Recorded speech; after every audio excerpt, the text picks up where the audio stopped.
Hey guys, Fox here, going to be bringing you another 1 versus 1 matchup. This is not a beta matchup, this is a regular 2.6 game. This map will be on Simoy, so I'm going to get this game started from the 5-second mark, starting in 3, 2, 1, play. 6, 7, 8, 9, 10. Okay, so these two players that are going to be playing today would be Romrocketsauce as the Vermock, and for the US it's going to be HQfriya. HQ is a clan. I see them quite a bit on the company heroes leaderboard and forums and whatnot. So for this map, Simoist, you have to watch your choke points, because right outside your base here, let's see, for both players you got this strategic point. If they cap that, that will decap you from the left side of the map for Vermock.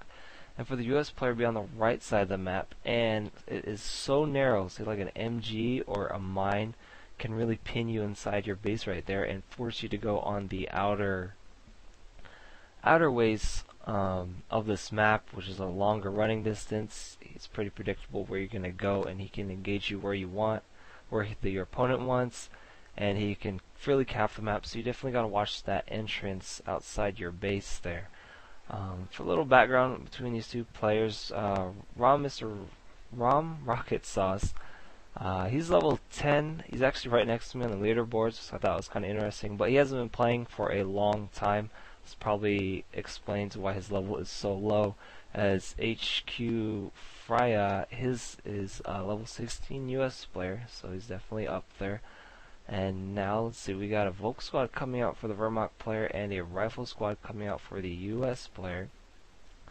Surprisingly, Vermock player is going straight, like hard right, not even capping anything else. He only has his munitions point capped, and he's going straight to the right, capping the plus 16 fuel near the US player's base. And now these Volk squad and Rifles are going to engage. Volks do have the green cover, and Rifles moving in to take care, to also get in there, as they do more damage up close, but he's got that negative cover right now. It's going to be a close fight. Looks like Volks are going to come out on top, and he is forced to retreat here on the right side.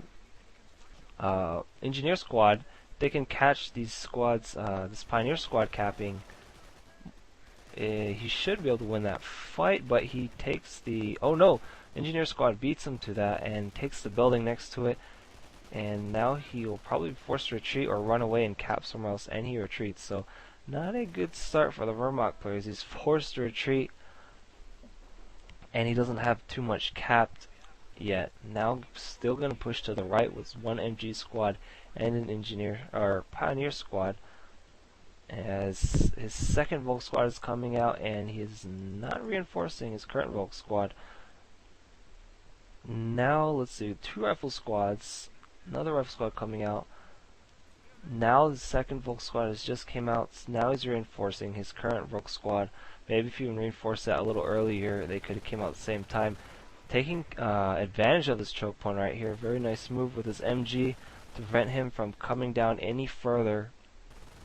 And suppressing that Rifle squad. May have to retreat unless he opts to just crawl out of that suppression so he can keep that capping power or whatnot. Not really. So the US player definitely has the map advantage here. Really, if he could just maybe keep one squad outside his base here to prevent any squads moving in, and then keep the Vermock player pinned down here on the right side, he should be fine. So now, yeah, he's one Rifle squad in that building to spot any movement coming in, which is probably predictable, as the Vermock player has been over there for quite a while. Now placing the MG on the bridge, he sees a Rifle squad, but it doesn't have much health from the previous fight, and now the MG's firing on that. May have to retreat soon. Probably keeping that Rifle squad in there as long as possible to delay him, so reinforcements can show up, and these engineers here are placing mines on the right side. Did he lose a squad? Yes, he did. Retreated those a little bit too late and lost a squad to that MG, so that will help the Vermock player out quite a bit. He should know there's mines here, as the engineers were kind of sitting there for a while, and that's really obvious spot for mines. It's a great spot, but you know, after a while you start to know the spots where mines are placed. So here, U.S. player doesn't have too much on the right side really. He's not too worried about it. He has one squad placed out here where they can go.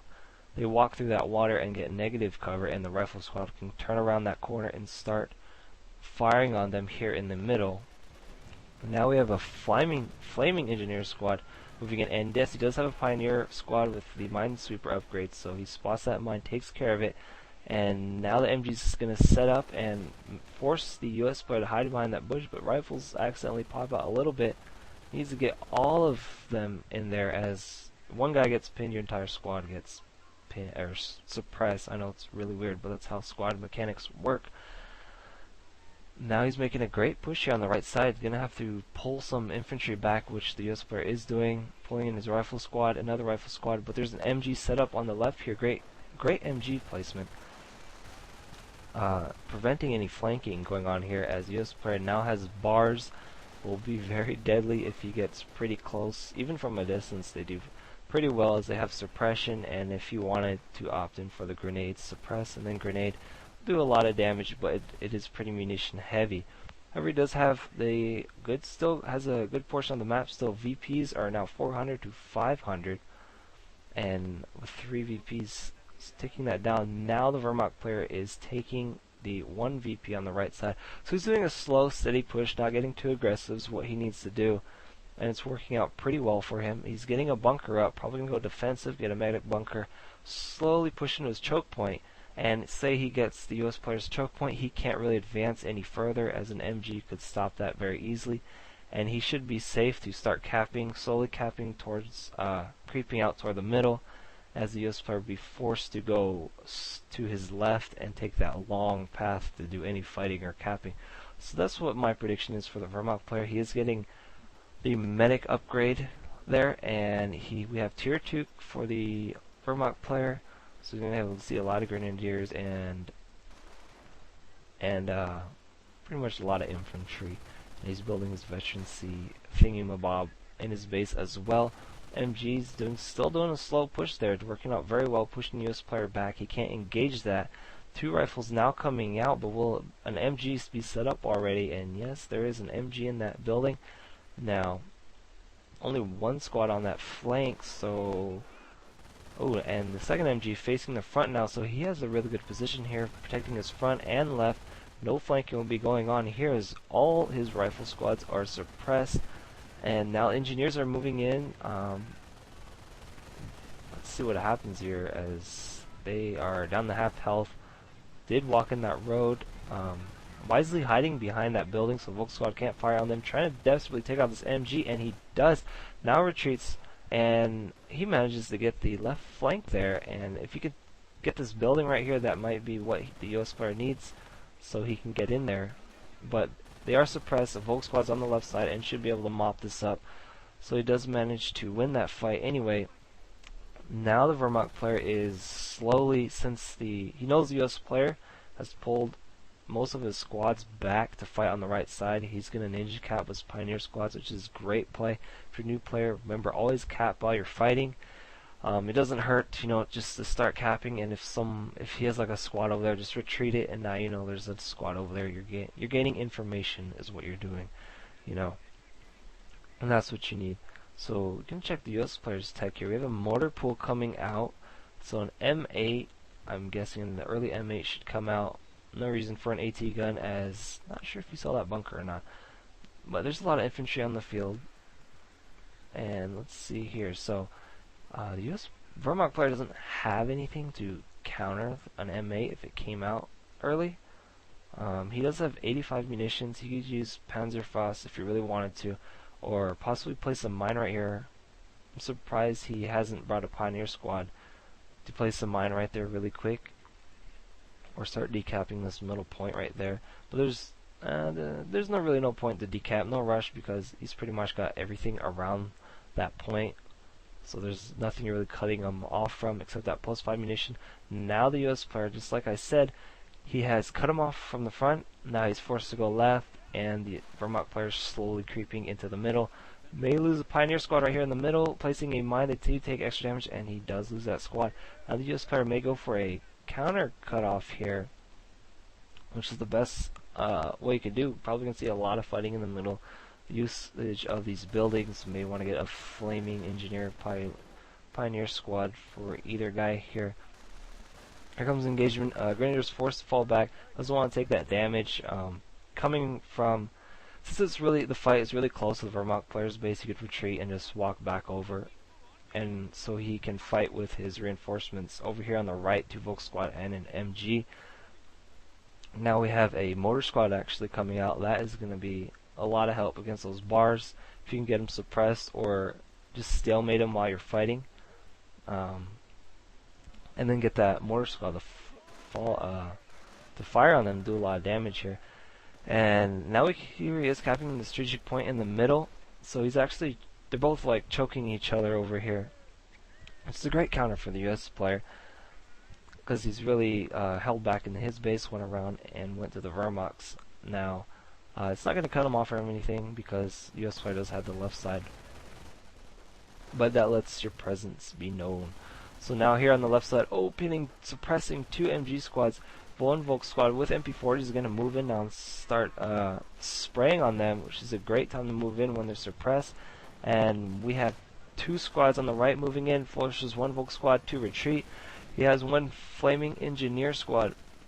Oh, excuse me, burp. 1 flaming engineer squad there that helped the flank, but the MG is there to suppress 1. And he has an M8 here, and this is what's going to be his main push, as he doesn't have a counter.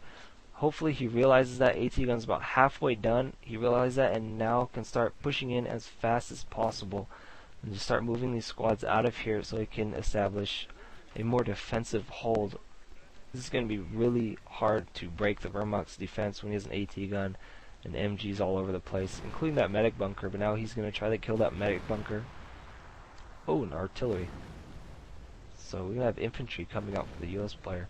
And this should take out the medic bunker. There it goes. There goes the medic bunker. So I believe that was off map. I don't see a howitzer on the field anywhere. Let's see here. And I know you guys have been telling me to like switch between factions, but you know my videos are kind of like a desync issue, and I'm trying to fix that. And when I switch between players, my game lags for a little bit, and then that'll cause like more desynchronization. So I'm trying to figure, once I can figure that out, the whole video desynchronization thing, maybe I can start doing that, and then I could just call out a synchronization for the people that are watching through their own replay thing, if that made any sense. So here we go, we have a fight in the middle. So we do have 1 strike squad.